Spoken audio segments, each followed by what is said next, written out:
Why do I always forget our what is our damn opening? Hey, no, that's Tiffany.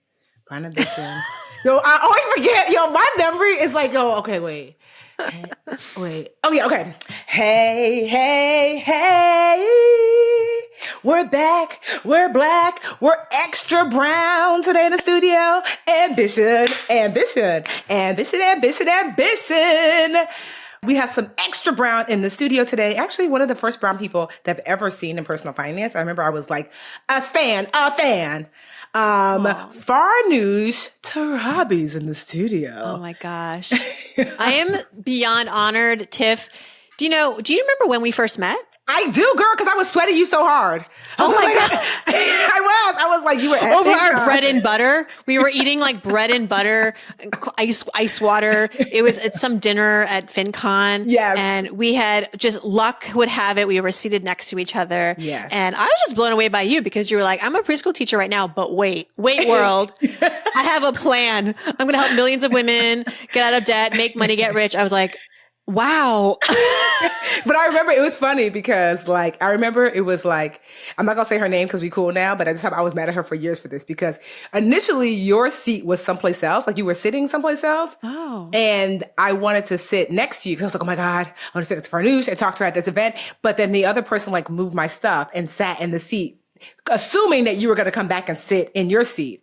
And I remember I was like, damn. Oh my God, so much drama behind the scenes. And I was like, no. So then I sat at the other table, and I was just like, oh, I guess I will just have to see. The universe found us. It was like, no, that's not my plan. And then you end up sitting next to me, and I looked at the lady like, But no, she and I are cool now, so I wouldn't call her name out.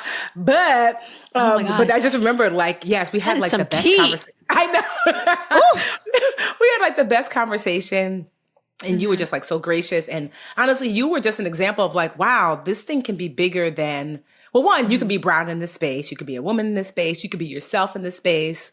And it could be bigger than, just what was possible. I mean, you've had your own shows, your podcast. So money is huge. Some of y'all, I forgot. I'm just talking to Farnoosh I'm like, wait, let me introduce her.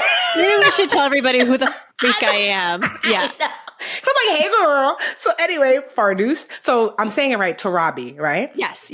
Okay. She's one of America's leading personal financial authorities, hooked on helping you live your richest and happiest life. She's a multi-bestselling financial author. She's a former CNBC host and creator of the Webby-nominated podcast So Money, which I have been on. Mm-hmm, many times. She has become one of the country's favorite go-to money experts. The New York Times calls her advice perfectly practical. And you already know, they be know what they're saying or whatever. They're really good at alliteration, that New York Times, let me tell you. So Farnoosh's award-winning, critically acclaimed podcast, So Money, has surpassed 25 million downloads thanks to its one-of-a-kind interviews and deep conversations about money. On the show, she spotlights leading experts, authors, and influencers from Ariana Huffington to Margaret Cho, Queen Latifah. You had Queen Latifah on? I love her. Mm-hmm. And Tim Gunn and me about their financial perspectives, money failures, and habits. She also answers listeners' personal financial questions each week. And she has a new book coming out called A Healthy State of Panic, which if you could have seen us before we got on, we were both running a little raggedy and crazy. And so welcome to the podcast, Farnoosh. Thank you. Thank you so much, Tiffany. What a full circle moment for me. Yeah. I'm just excited to be sharing the stage with you, the spotlight with you. It's been amazing watching you help so many people, make such differences in people's lives. And thank you so much for endorsing A Healthy State of Panic.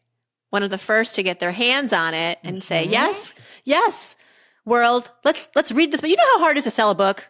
I gotta, you and Margaret Cho and Kelly Ripa and Maz Jobrani, for those of you who don't know, he's an Iranian comedian and actor.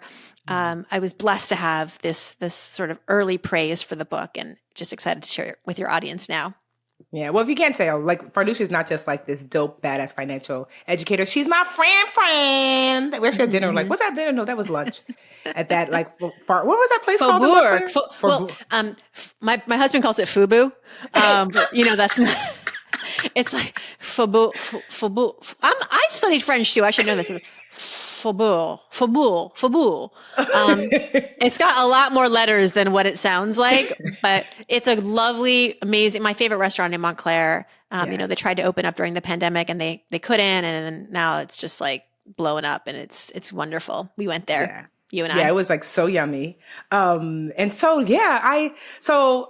first, share, how did you get into this space? Like, was it, because, like I said, I was a preschool teacher, but how did you get into the personal finance space?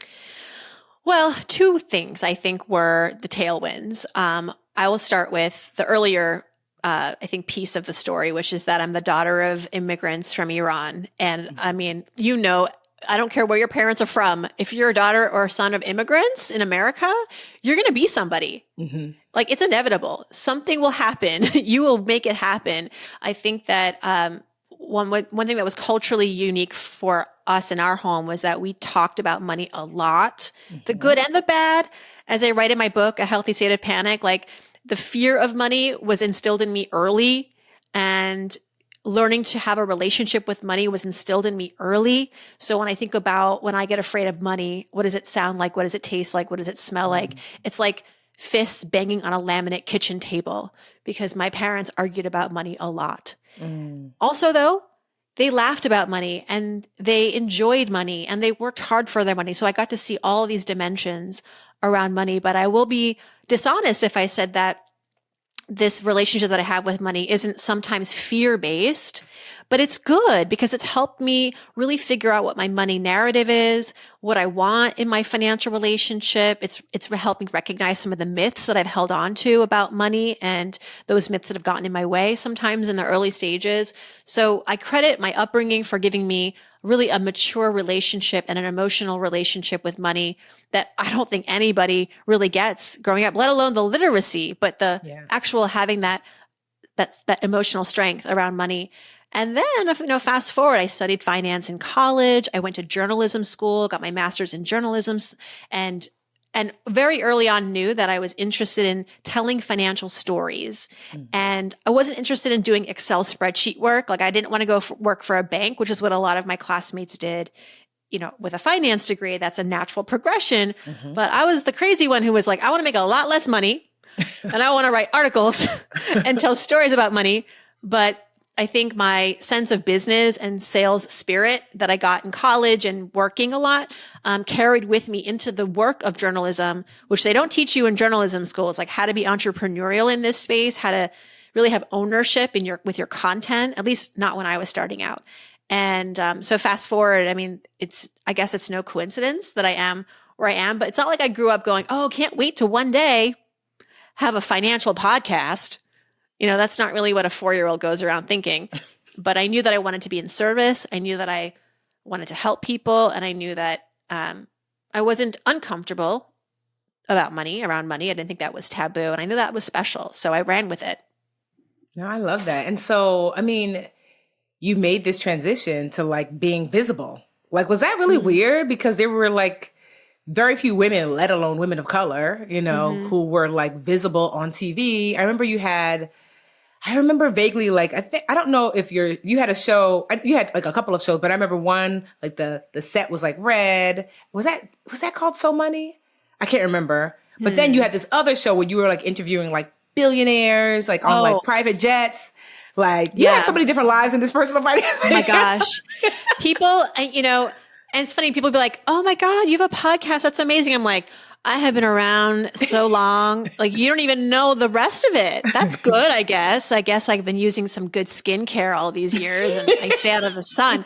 But like, I mean, I remember being at a press conference for that show that you're referring to. It was for CNBC called Follow the Leader. It was such an incredible opportunity. It was, I've had a lot of these one-hit wonders in the television world. It's like before streaming, before even really like the social media world took off and you could have your own show on your own TikTok or Instagram. Like the powers that be were the studios and the networks and these like, it was really hard to make a show fly. And so I got this opportunity with CNBC to follow billionaires and mega CEOs who were like CEOs / rock stars, you know, and just be flies on the wall, be a fly on the wall, get to learn, you know, what was the secret to their success. And it was very exciting. I got to go on lots of private planes and eat like a lot of fancy food. And it was one for the books, but we didn't get renewed. But I remember going to the press conference for that show,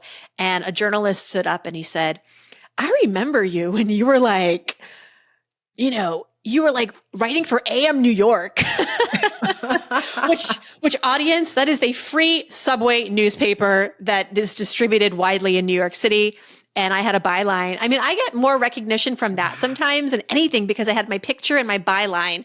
And when you're on the subway and you're reading it's like a captive audience. I remember going to a Banana Republic and showing my ID, and the woman was like, "Are you the Farnoosh Torabi that writes for AM New York?" I'm like, "Well, I also have a book, which clearly you have not read, but yes, that is me. Now, can I get the discount? You know, does this entitle me to some sort of discount?"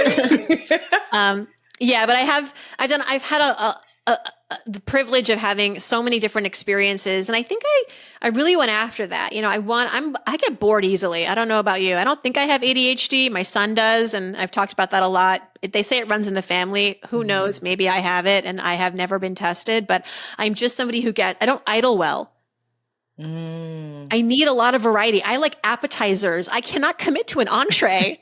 Tiffany, I need like 3 appetizers. Can I have some of yours? You know, and so this idea that I was going to pursue journalism and just be a writer or just be a radio host or just do television frightened me.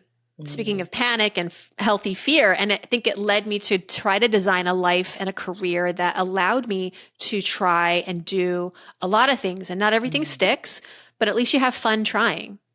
I was going to ask you, is that how you got to your book? Like, because first of all, what number book are you on now? 4. Wow. So is that how you got to this book, Healthy State of Panic? Like, because you're just like, because you have this super successful podcast that's doing really well, So Money, you know, you speak, I know you do like brand partnerships, and then you've added this other, because I know how hard it was to write a book, then to market it, to sell it. So is that why you've written A Healthy State of Panic? Because you're like, I have something else to say, and like, I'm not quite busy enough. Right? Oh my gosh. I think, so this has been 9 years since I've published a book. I think because I needed the time to recover from the last book launch. As you know, it's a lot of work. And I think if the genesis of this book, again, I think goes back to my upbringing as a little girl who was raised in an immigrant family, terrified. I was a terrified little girl, Tiffany. My mother even will say, I did that on purpose. I raised you to be afraid on purpose because let's remember, my mother, she's 19 when she had me, doesn't speak the language, isn't familiar with the culture, newly married, newly a parent, living in Worcester, Massachusetts, which at the time and still was, you know, known for a lot of just 5 o'clock news crime, you know, like break-ins and theft and kidnappings. It was the 80s, right? So she was scared and she channeled that into her daughter, me. And so I was afraid of strangers and eating other people's snacks because she told me they had poison in them. My mother too. Right? I was afraid of being abandoned. I was afraid of like getting lost at the mall. I was afraid of being home alone. And so the fear wasn't always a friend. Like it got me into a lot of comical mischief and, you know, things backfired. But I will say that I had an early kind of developmental relationship with fear. And it transpired to the point where even as I was a young adult, wouldn't say that I had mastered my fears. I was still like letting fear, as it does, take me for a ride. And I was allowing it to block me from opportunities and realizing my real potential. So I had to, like a lot of young adults, sort of like retrain and reparent yourself, but not abandoning the fear, saying, okay, fear keeps showing up. I cannot be this fearless person. So maybe there is a way to work with fear, to listen to fear, to appreciate fear, to honor fear, to then be able to make the decisions that matter at life's crossroads. And I wanted to write a book, like with all of my books, I feel like I want to say something that's new, that's different, that's also capturing the zeitgeist. Like my last book was about female breadwinners and what happens when you make more in your hetero relationship as a woman. And that was very taboo back then. We talk about it now, but it was like really, really under wraps in the early 2000s. And I was living that reality. And I was like, this is a great book topic, because when nobody wants to talk about something, that's when you know you have a good idea. Fast forward, I was like, okay, right now in our world, we're dealing with still a lot of big financial conundrums, but also at the intersection of mental health and mental wellness. And year after year, day after day, there's like all these books about being fearless. And I felt like we were not appreciating fear in our culture in the way that I've learned to really embrace. And so A Healthy State of Panic is a book that's going to help anybody out there like me who has gone through life realizing that fear just doesn't go away. This idea of being fearless, that is not working.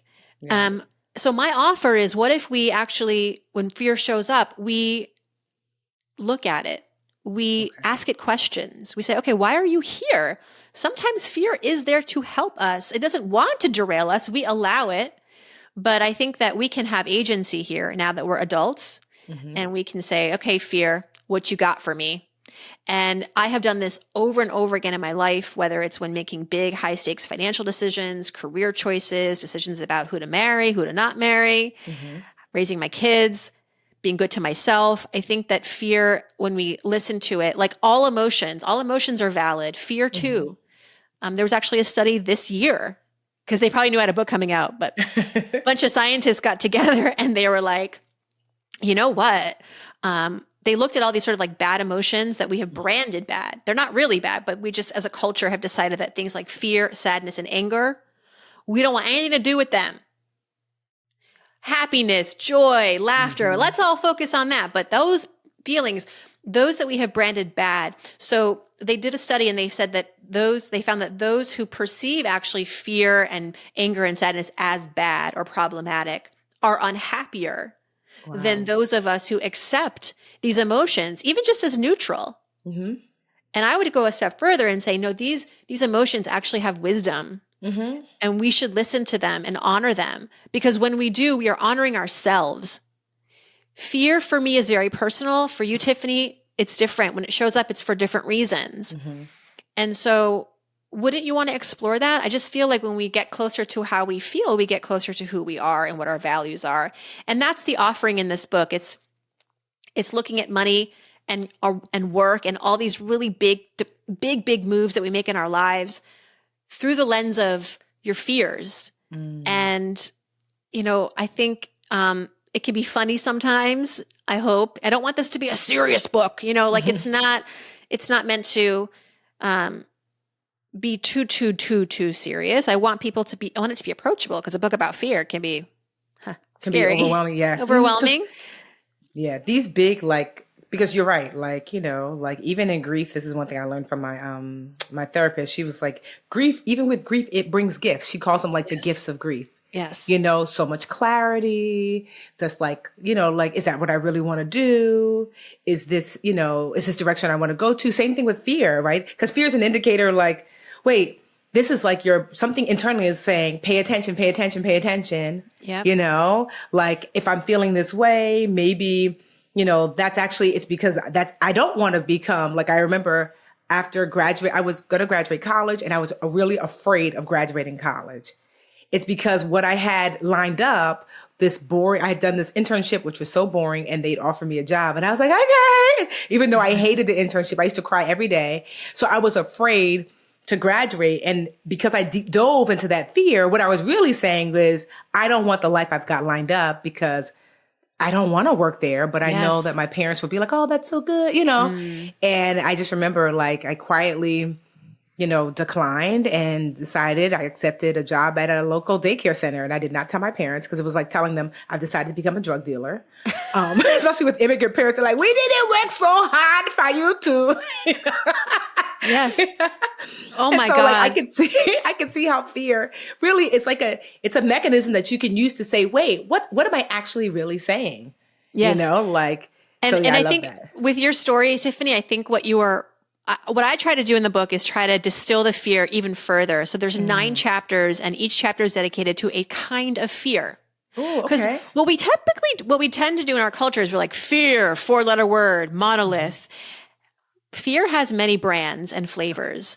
Fear of failure is, I think, what you were probably Yes. experiencing in that moment, this idea that you're going to take on this opportunity. And although everybody was excited for you, but like you personally were not going to feel successful in that. And so fear of failure is one of the chapters. It's one of the biggest chapters because I got a lot of stories about my fears of failure, but there is wisdom every time fear of failure shows up. It could be telling you multiple things. And I think in that instance, you were right to sort of listen to that fear. It was telling you that you want to move towards a new definition of success. Yes. So that's an opportunity that Yes. had you not experienced that fear, had you not said like, hey, fear, what's Girl, up? I'll be working in a cubicle right now talking about listening to So Money in a cubicle. Like, I wish that And could what be a me. shame for all of us. What a shame for all of humanity if that was your plight. So I journey through the book. There's 9 chapters, 9 different fears, starting with the ones that we tend to develop early on in our lives, fear of rejection and fear of loneliness. Because who hasn't been rejected and who hasn't felt lonely?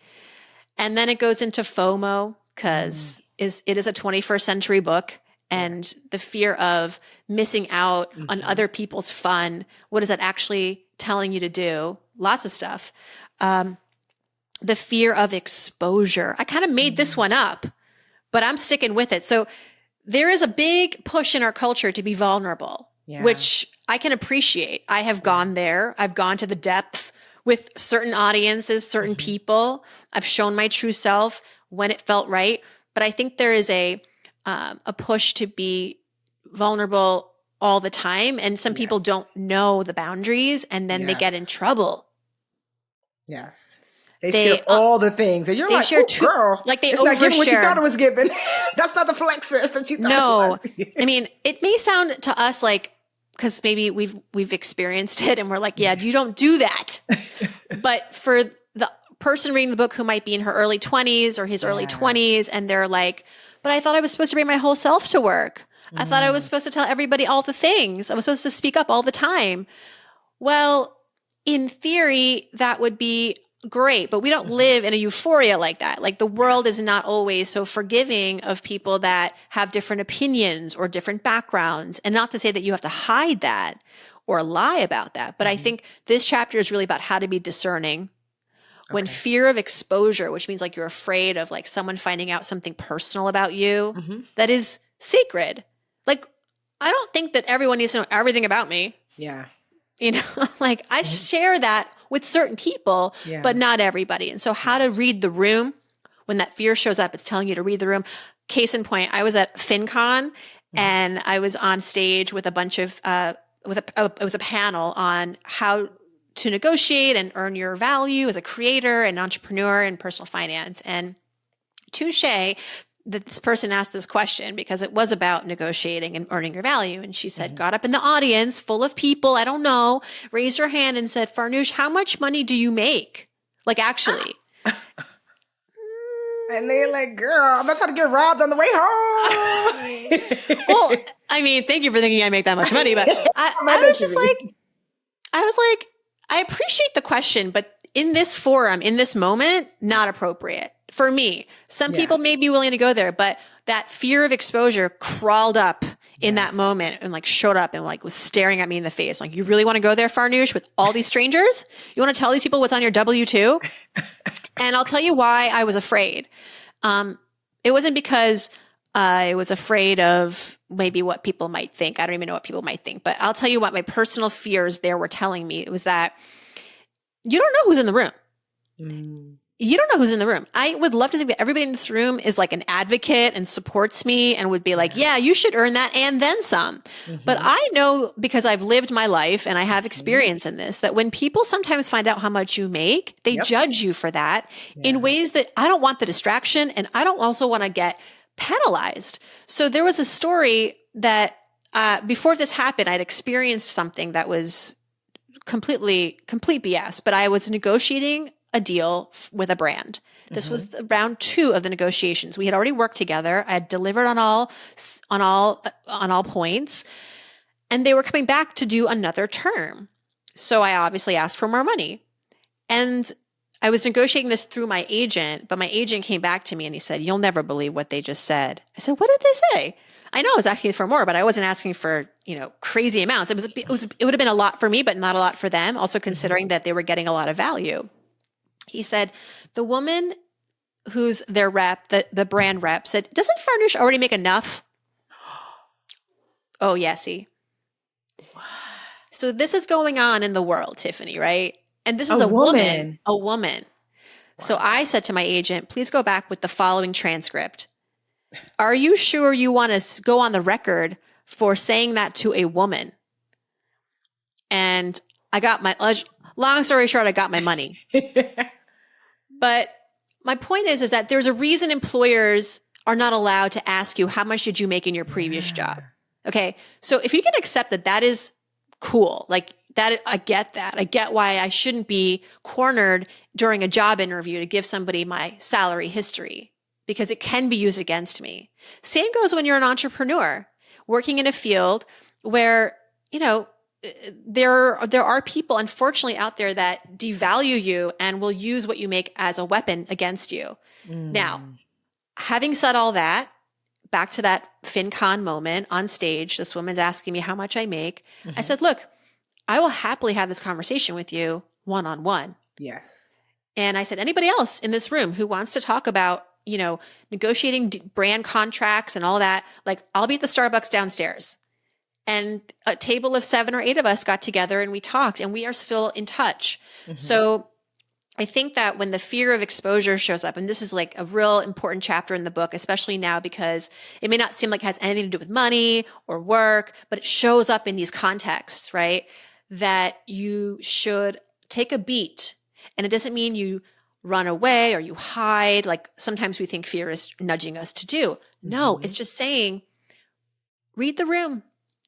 Figure out, if you reveal this piece of information about yourself, like, is the audience going to be receptive? Does it deserve to know your goods? Not every audience deserves to know all the special things about you. At least not right away or in certain contexts. Like, find your own time, find your own place, find your own people. So you're saying that one of the things I hear you saying is that fear helps to create like an internal awareness. Yes, it's all about that. It's all about turning you inward, Tiffany. And I think in a world where there are a lot of distractions and there's a lot of push-pull and you're being driven in a million directions and you're looking at someone's Instagram or you're looking at, what your parents thought you wanted, should do, could do. And we forget to just quiet all of that and think about what it is that we want. Who am I at the end of the day? And fear is like this icebreaker that gets us to do that, that wants us to do that ultimately. I mean, look, if not for fear, you and I would not be here. Yeah. So why is our culture so anti-fear? Why are we so like, oh my God, you need to be fearless. You got to ignore your fears, fight your fears. Poor fear. Poor old fear, like, it's just trying to help us out. You're fear. I feel like you are fear's new PR agent. You're like, you just need a little PR. I mean, that's the first page in the book. It's my first line in the intro. I said, fear has had some really bad PR for as long as I can remember, since the days of the Great Depression, when President Roosevelt told a sea of hungry, penniless Americans during the Great Depression that you have nothing to fear but fear itself. What kind of a privileged statement is that? I am hungry, Mr. President. I'm afraid that I will not find work. And you know what? In every moment in my life where I have been afraid, I have found opportunity. I have gotten creative. Yes. I was going to say, like, what are some of the benefits that you have found? Like, I would love for you to share, like, oh my gosh, moments of, like, you don't have to necessarily share what you were afraid of if you're not comfortable, but like on the other side of that, what are some of those, oh, thank God for that fear of that moment, because as a result, this thing came out of it. I developed it. Yeah. Every chapter, there are so many stories, Tiffany. Oh my gosh. What would you like to know about? I mean, it's cliche, but like moving in the pandemic, right? I was afraid of staying where I was with my family of 4 in Brooklyn in our small apartment that, we were already planning to move to the suburbs, but the pandemic as a tailwind, it like got us out of that city real fast. And it was one of those moments where I thought I'm either making the best decision or the worst decision, but I was afraid and I had to move. I had to do something. What made that decision viable, so I was ready for it to blow up in my face. I'm always ready I always have a plan B, C, or D. My son is 9 and he knows, like, I'm like, okay, my job as a parent is done. Cause I'll say, what if they don't have the thing that you want at the store? What's your plan B? He goes, Mommy, I have a plan C and a D. Oh, okay. I love that. That's really smart though. Cause they're going to spaz the hell out. Like, where is my Power Ranger? Right? I was like, what if they don't have Sonic and they don't have Teenage Mutant Ninja Turtles and you're going to have to get like Pokemon, which was like last season's obsession. And so I think that that's teaching them that life won't go your way. Yeah. Usually it won't. And not only, and I love my plan Bs and Cs and Ds. I think they're equally as great as plan A. You got to get yourself there and rallying behind those alternate plans, because that's how you get through life feeling good and happy, you know? And so that was one reason, that was one obvious, like, fear driven. I talk about how, oh my gosh, we were about to embark on a big renovation project in Brooklyn. We were combining apartments and we were going to have to move out of our apartment for 4 months to do this. And I had a baby at the time. I didn't have my second yet. Evan was, I think, I don't know, 6 months, 7 months. And the night before we're about to like do this, and I've got movers coming to take my stuff into storage. I've signed the sublet to go basically uproot my family to Williamsburg, which is like, you know, for Brooklyn, people in Brooklyn, I was going from like downtown Brooklyn to Williamsburg. It's basically like banning myself from the world. And oh my God. New York people are so dramatic when it comes to their areas. We're such snobs. We're such like, you know, micro city, you know.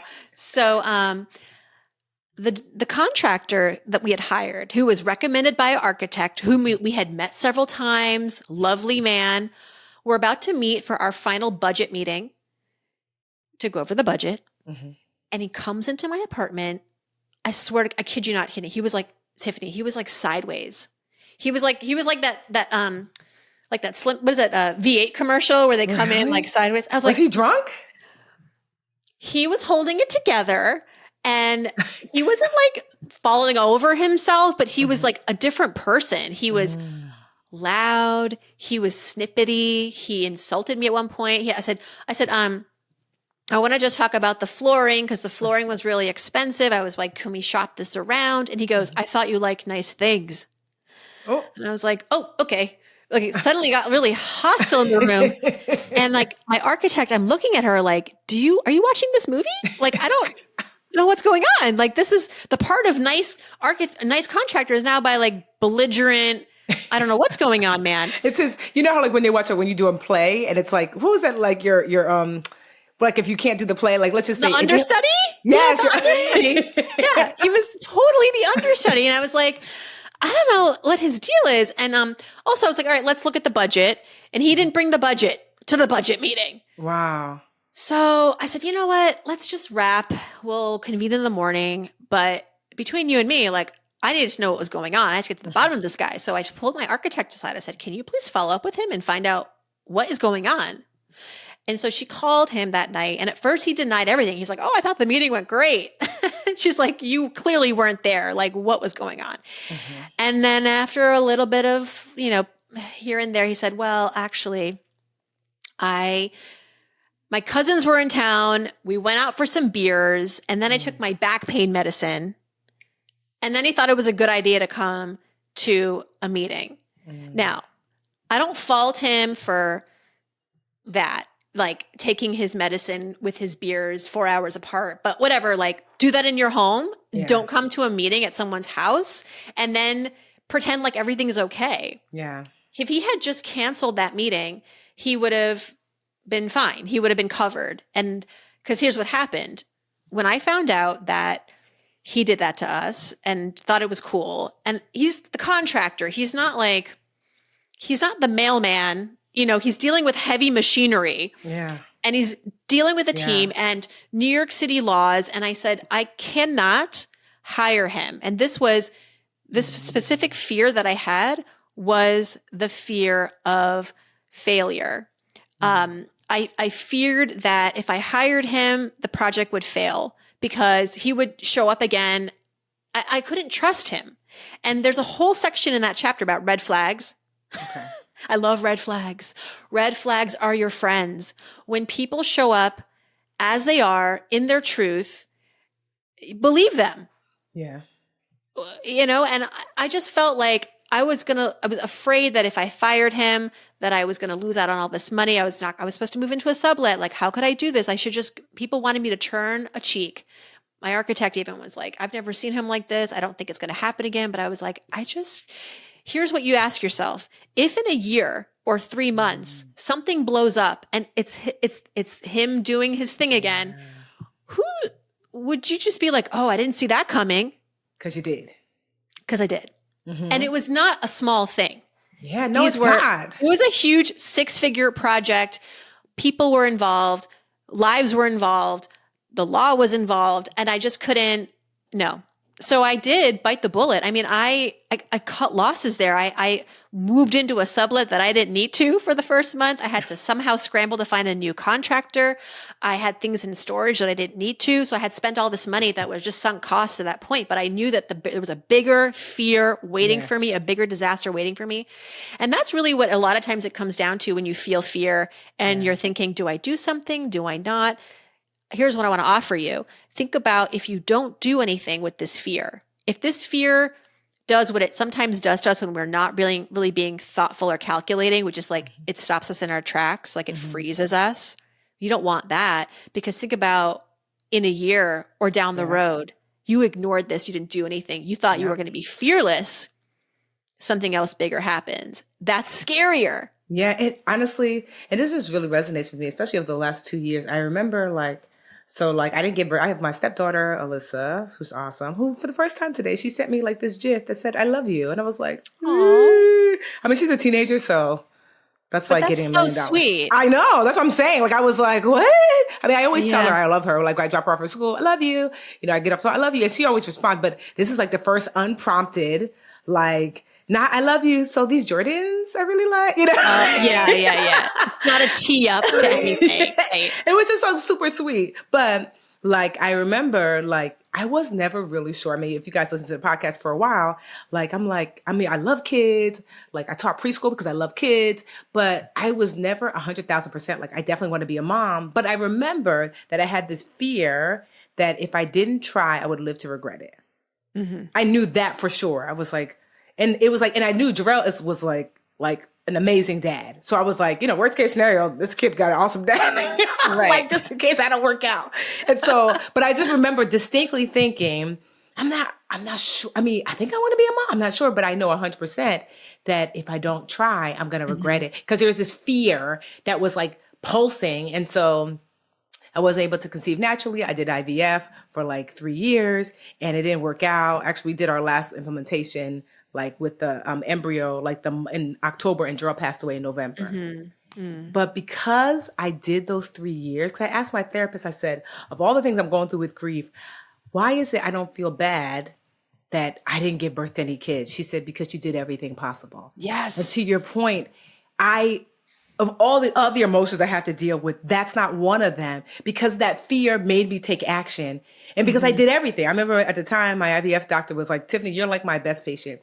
You're here every single week. You've taken all the meds. You haven't skipped. You've done everything. I even went vegan for almost a year and a half because I wasn't sure, anything possible to make sure that I could be prepared. So it took that.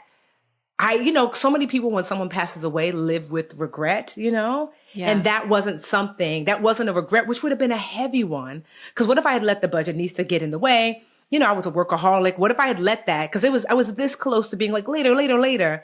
Then I would be sitting here with so much regret. Why didn't I try? What was more important than trying? But I don't have that because I did.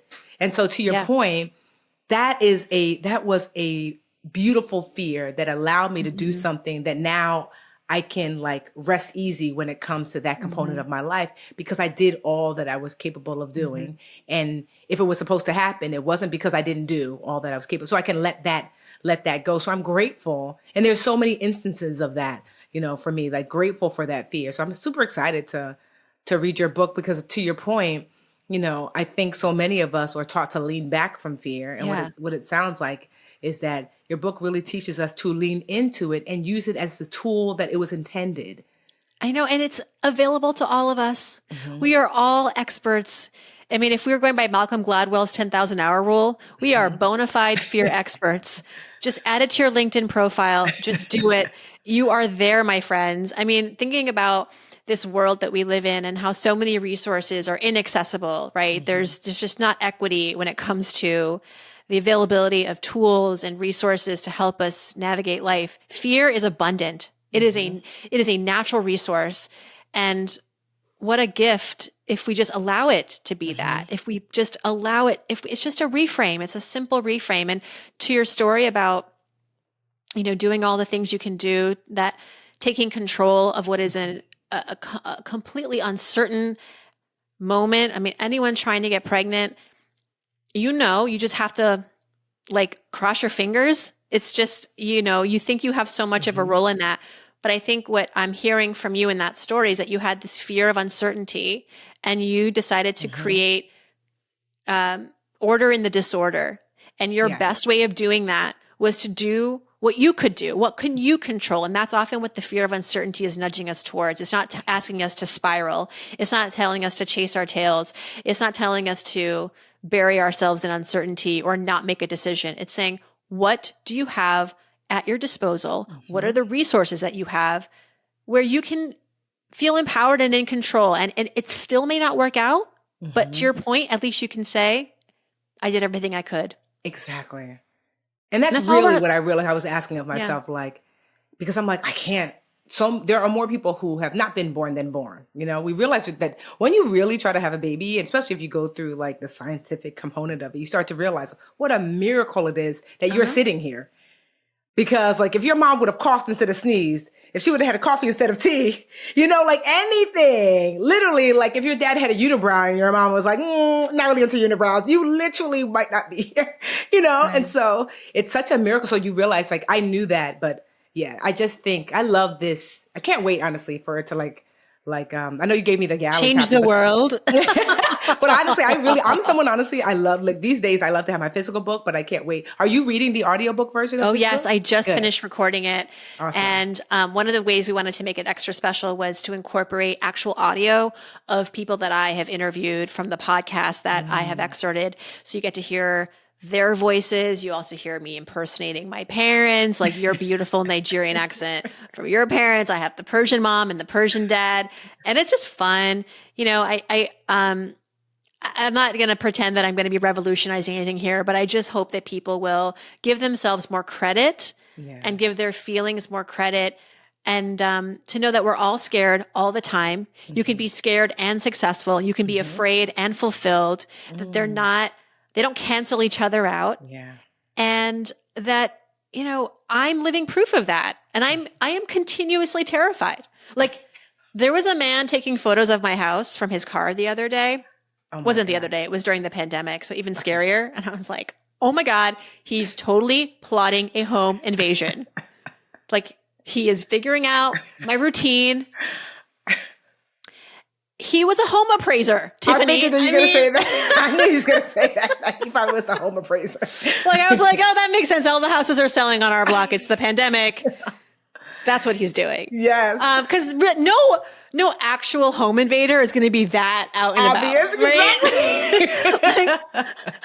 Exactly. But that's me. I'm still that terrified little girl inside, but I have just learned how to play with it in a way that works for me instead of the other way around. Because I know fear does have that ability to run us rampant and make us doubt ourselves and feel stuck and insecure.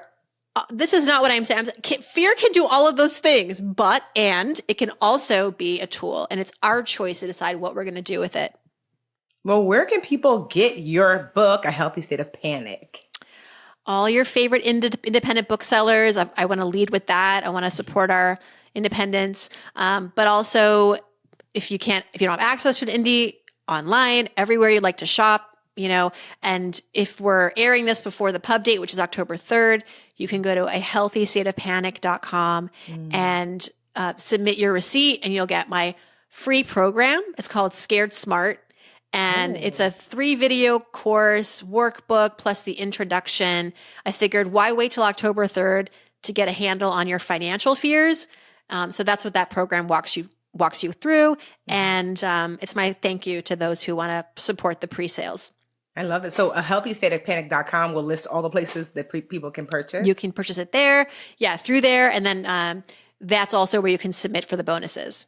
I love that. And first of all, did you hear what she said? She didn't say go to farnooshtarabi.com/229111. Okay. Like some of y'all, I be talking to them all the time. I'm like, oh my goodness. If you don't go and pay the $2 and the $10 for the URL.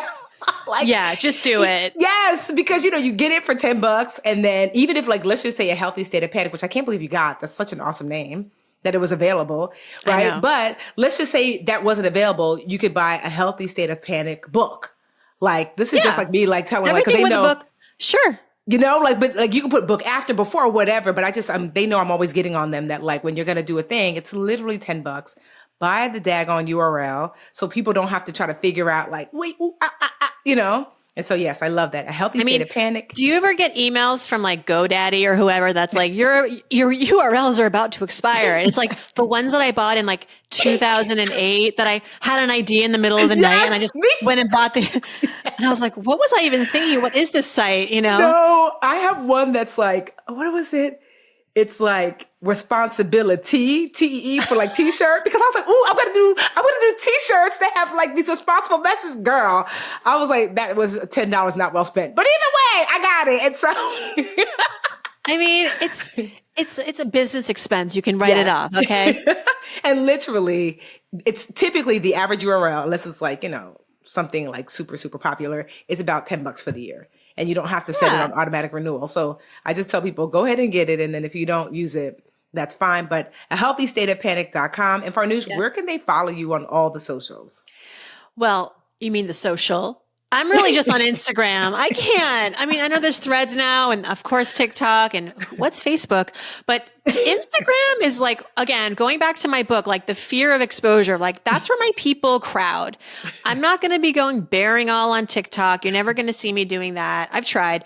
It's not working. The algorithm and I are just not mixing. And so Instagram at Farnoosh Torabi. It's where I'm having a lot of fun. Mm-hmm. Everyone there is very nice. And that's how I like to keep it. Yes, I love it. Farnoosh Torabi, Farnoosh Torabi, spell it for me. Torabi. Yes. You can read it. It is, but there was many times in my life. Did you ever want to change your name? Your name was Tiffany, but well, no, my name was actually Adochi, and so I did change my name in 6th grade. So I have an African name, yes. Okay, that makes sense. My parents allowed me to change my name. I never went with the I test ran some names. So I was Ashley, Christina, Tina, Nikki. It's all in Nikki though. Nikki's kind of cute. It is, and it was. I always had in my mind a girl. I had a vision of a girl, obviously. And Nikki was a real girl from my past life. We had moved, and the girl that I knew from my old town, who was super, super cool, just cashmere sweaters. This girl had her style down, and the parents loved her and the kids loved her. And I was like, I'm going to be her. Well, I'm glad you stayed Farnoosh. I will say that I don't say I regret because, well, whatever, we're here now. But I tried to go back to Adochi in college, and I remember why I changed it because no one could say it. It used to piss me off. And so I can tell how well you know me or how long you've known me by what you call me. There are every once in a while I'll meet somebody from elementary school, I'll be at Marshall's and somebody be like, oh my God, is that you, Adochi? And I'm like, wait, what? Because I changed it in 6th grade. I'm like, wait, Rose from 2nd grade? Oh my God. Mm-hmm. So yeah. So, and That's when cool. I was in 6th grade, my dad was like, you guys can pick a name. And so Adochi's still my name. It's my middle name. But yeah, I picked, at first I wanted, I think I wanted Crystal. I wanted, there was something else that was Renee, which I think I make a cute Renee. That's a great name. That's And it was some other like nonsensical strong. name. Like I wanted Jenny, which girl, no. Oh. No shade to you, Jenny's, but I From don't look like a Tiffany Jenny. to Jenny, I feel like. I know, but Tiffany, I was just like, my dad's like, okay, that's a good name. So yeah, my name is, I mean, like, you know, if y'all want to call me Aducci, just say it right. Just call me Tiffany. I mean, if you want some comedy, my brother, his name is Todd. No, what was his other name? Was he born a Todd, or does he have like? Yeah, it's his middle name, but and his first name is Ali. Like literally every Middle Eastern boy who's born, like that's going to be part of your name. But he went with Todd, and my parents changed their names when they became naturalized citizens. My dad is Adam. My mom is Sheila. I'm the only one who stuck with the Iranian name. But I love it. Okay, I love it though. Because when we Google you, we gonna find you. You know what I mean? I'm just glad that my last name is very unique, Alice. Because then, you know, when people look me up, like if my name was like, you know, Tiffany Smith, then it doesn't like, you know, but if I Google Farnoosh Torabi, it's only you. Well, I don't know, but. So it's so funny. I don't even know how I forgot to write about this in the book, but I'll share it here. It's an exclusive. The title of the book came out of a conversation with another Farnoosh. One of the few Farnooshes I have ever met in the world. She and I found each other on Facebook. We met for a coffee. She lives in the South. I live up East. She was visiting New York. We finally met for coffee. And I said, and I actually had her on my podcast because she is an author and has just a great career. But I said to her, and it was on the show, I said, if you had, she's Iranian, obviously, because Farnoosh is Iranian. And I said, if you had to describe your childhood, the way your parents raised you, like, how would you describe it? Because we were finding all sorts of commonalities, you know, because, you know, you can believe like children of immigrants, girls, Iranian. And she said, it was like a healthy state of fear or something like that. Or like, it was like a healthy dose of panic or something. And it wasn't exactly healthy state of panic, but I was like, Farnoosh, I'm going to steal that for like the title of my next book. Is that okay? And I actually have it recorded on my podcast. Like you can go and listen to that episode. I love that. And she said, it's yours. I said, we are so two peas in a pod. And I'm such, it's like so much reinforcement to me that another Farnoosh born on a, you know, different parents, different part of the country, but still had that same like bit of fear, born in the 80s, all of that, that's how you would sum it up. Well, guess what? That's going to be my book. And she said, go for it. I call those God nods, you know, that's what I call them. Oh, yeah. You know, but I love that. So Farnoosh Torabi, follow her on Instagram, A Healthy State of Panic. If you want to learn how to lean into your fear and use it as the tool that it is, go to ahealthystateofpanic.com. We encourage you, you know, to support small locally owned bookstores. And yeah, Farnoosh, thank you so much for coming on. Of course. Thank you, Tiffany. Well, you know, we do the BAQA. Farnoosh has agreed to come and answer your raggedy questions. No, just joking. So if you listen in a couple of days, BAQA will come out and Farnoosh is going to come. She is one of the top minds in personal finance. She's going to lean into some of your questions. Until next week, y'all. Bye. Bye. Hey, BA fam. We're on YouTube. Woohoo. Thank you so much for watching. Please like this video and subscribe to the channel. And while you're at it, why don't you go over to that little bell icon and just tap that for us. Show the BA fam how much you love us. And that way you'll also get notifications when new videos drop. Also, share the channel with a friend. We're always like, tell a friend, tell a friend, tell a friend. And thank y'all so much again for all the support.